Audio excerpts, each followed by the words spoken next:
Assassin's Creed Mirage? Oh boy. What we now know originally started as a DLC to the open world RPG Assassin's Creed Valhalla has promised to take us back to the roots of the series, attempting to recapture the true essence of being an assassin, a shadow in the crowd. So did that happen? Did Ubisoft manage to recapture the feeling us fans have been yearning for? The simple answer will not surprise you. They didn't. But let's break it down. And just as a disclaimer, this video will contain spoilers about the start of the game, because trying to dissect how it fails so miserably would be rather incomplete without talking about the story. And I also want to explain my stance on the game and where my opinions come from, so that you may disregard them if you disagree.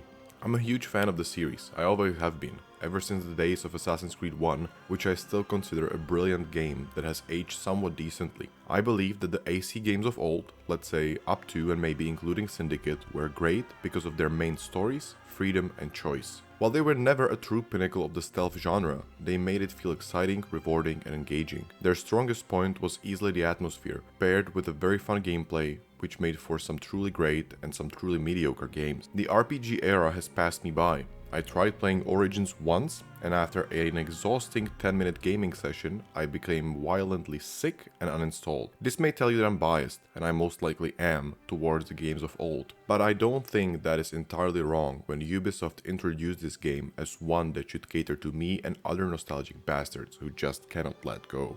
AC Mirage takes players back to the Middle East, this time to Baghdad, the jewel of the desert, where a young thief by the name of Basim struggles with poverty and oppression. Or at least that's what they want you to believe.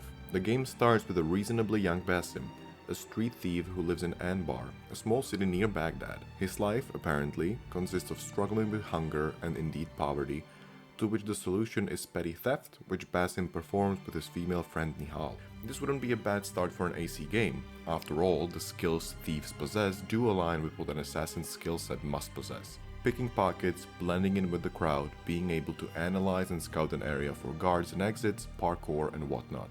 The problem is that there are no stakes to Basim's poverty. It's just stated that they are poor and hungry, but everything seems so jolly. The designers didn't take any advantage of newer lighting features, ambient music or anything. Even worse, when Basim visits the quote-unquote orphanage of the little thieves with Dervish, a side character, it's all fun and games. Unfortunately, this is a foreshadowing of how the game will treat atmosphere and emotion going forward. Basim yearns to join the assassins, and so he does, by stealing a powerful precursor artifact from the Order, which are the bad guys here apparently, with little to no effort, even when he wasn't asked to. And he gets most of his friends killed. Truly a great insight into the mind of a strategist. Again, the murder of Basim's friends is something that is put rather lightly, and rarely ever referenced down the line. The cutscene tries to hit hard, but it kind of doesn't. It misses the mark by at least a little bit. After escaping Anbar, because the artifact theft went surprisingly wrong, Basim finds himself at Alamut, training center of the assassins, which is pretty cool visually, but feels soulless and empty, and again, too happy to be home to a medieval clan of murdering rogues. After a 90s style training montage, he suddenly possesses all skills and is inducted into the Order. Now, this is where I first got really angry.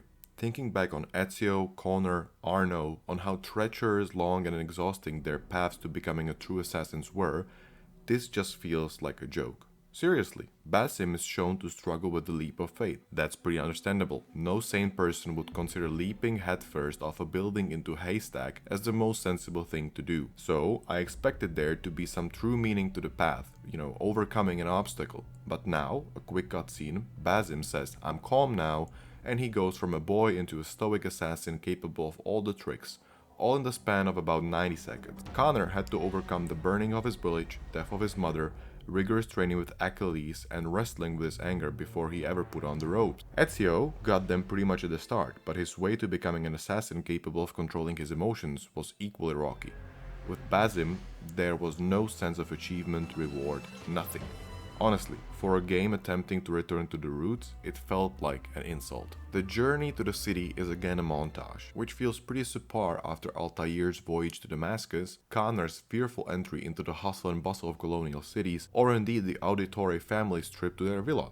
Basim really doesn't have to earn his place among the hidden ones, or at least the game doesn't make it feel that way.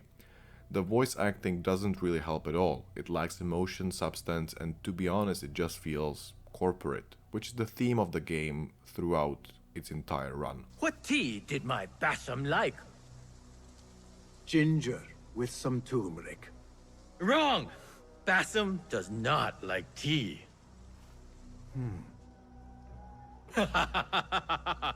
Wow, Bassam! Let's also look at the cutscenes themselves. There's no way around it, bad. Just look at the comparison between Unity's mocap masterpieces and the stiff and lifeless offering of Mirage. How you managed to go this far down in quality after a whole decade of improvement in technology is just beyond me. This is where I would rather leave it when it comes to the story, because it paints a pretty good picture about how the story is approached and it doesn't really get any better. Empty dialogues, villains with no real personality or thread behind them, just blandness. So does gameplay, the saving grace of Assassin's Creed, manage to resuscitate this terminally ill game? Unfortunately, no, it does not. Overall, the gameplay is pretty stiff, doesn't give you pretty much any control over your actions, and just feels unfinished, true to the famed Ubisoft polish of the 2020s. Let's start with everyone's favorite, the parkour. AC Mirage parkour feels bad, really bad. It's a one-button system, just like in the RPG trilogy, which takes control completely out of the hands of the player and fails to deliver on both efficiency and looks. It is rather fast, I'll give the game that, and the individual animations aren't bad. The problem is that it's very imprecise, which can really screw you up during stealth sections where you might land exactly next to the place where you want it to go, and thus blowing your cover and ruining your stealthy approach. Additionally, it's not really fluid. Even the parkour in the games of the late 2000s had a better flow, and Ubisoft's own video showcasing the quote-unquote new system didn't really do it any favors either. It just feels off. And that is indeed a great shame, because Baghdad is built for parkour. I can only imagine how fun the traversal would be if we had the parkour system of the Ezio trilogy or Unity, but with what we have now, it just feels like a big missed opportunity. Before I dive deep into the septic tank of the game's combat system, let me talk about the positives for a few seconds. Number 1 is Baghdad's looks and design. The city is absolutely beautiful. I feel that the Middle Eastern setting fits the game like a glove, and this iteration of it is truly wonderful. Everything feels vibrant, well designed, beautiful, detailed. I like the fact that the city isn't overly big. The scale is just right, and the main story areas and points of interest, such as the House of Wisdom or Walls of the Round City, are indeed on par with the best we've ever had in the series. It is a shame then that the city just feels empty, like a film set with extras that are there but they have no meaning or value. There just isn't any real life, anything to do in Baghdad, which is a crying shame because they really did manage to craft a wonderful set piece. Remember the poverty of Acre in AC1, the sheer despair of certain areas of Revelation's Constantinople, or the highly uncomfortable feeling you got during the doctor assassinations with Altair? Well, you don't get any of this here. Baghdad is pretty and not much else. I would also say that the restricted areas where you are forced into stealth while you look for clues or assassinate targets are a high point.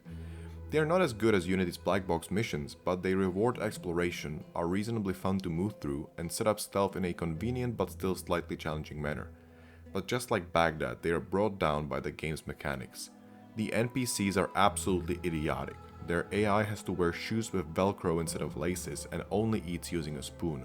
The imprecise movement and one-button combat and parkour also oftentimes ruins a very good run. As far as other mechanics go, we do have exactly what you would expect from a Ubisoft game of the current day. Basic leveling with a talent system that is very simple, only giving you a few new tools to unlock. I don't view that as a negative though. The less RPG elements in an AC game, the better. In my opinion at least. You can also upgrade your tools, outfits and weapons, again for minor benefit that doesn't change the game drastically. What I do like is the investigation overview, where you actually have some freedom for once on which cases and missions you do first, in what order and with how many unlocked clues. A pretty neat system in fact. There is also a very bare bones notoriety system, much like the one in the Ezio trilogy. It has 3 stages, or levels if you wish this time, so it's not like the black and white system of old, but other than that, it works the same way. There is unfortunately no Brawlers Guild like in Brotherhood, no real estate market of the Ezio trilogy, no homestead of AC3 or any other system that would make the world feel a little more relevant. You do have a system of contracts that you get at the bureaus, which function as side missions rewarding tokens that you can use as bribes with mercenaries, merchants and other NPCs. Not one of these systems will really benefit you in either parkour or combat. It's mostly improvements to the stealth system and exploration. Speaking of combat, let's get it over with. Mirage's combat feels like someone played the first 10 minutes of Ghost of Tsushima, got really drunk, woke up and tried to describe it from memory over the phone to a junior employee at Ubisoft. It's horrendous.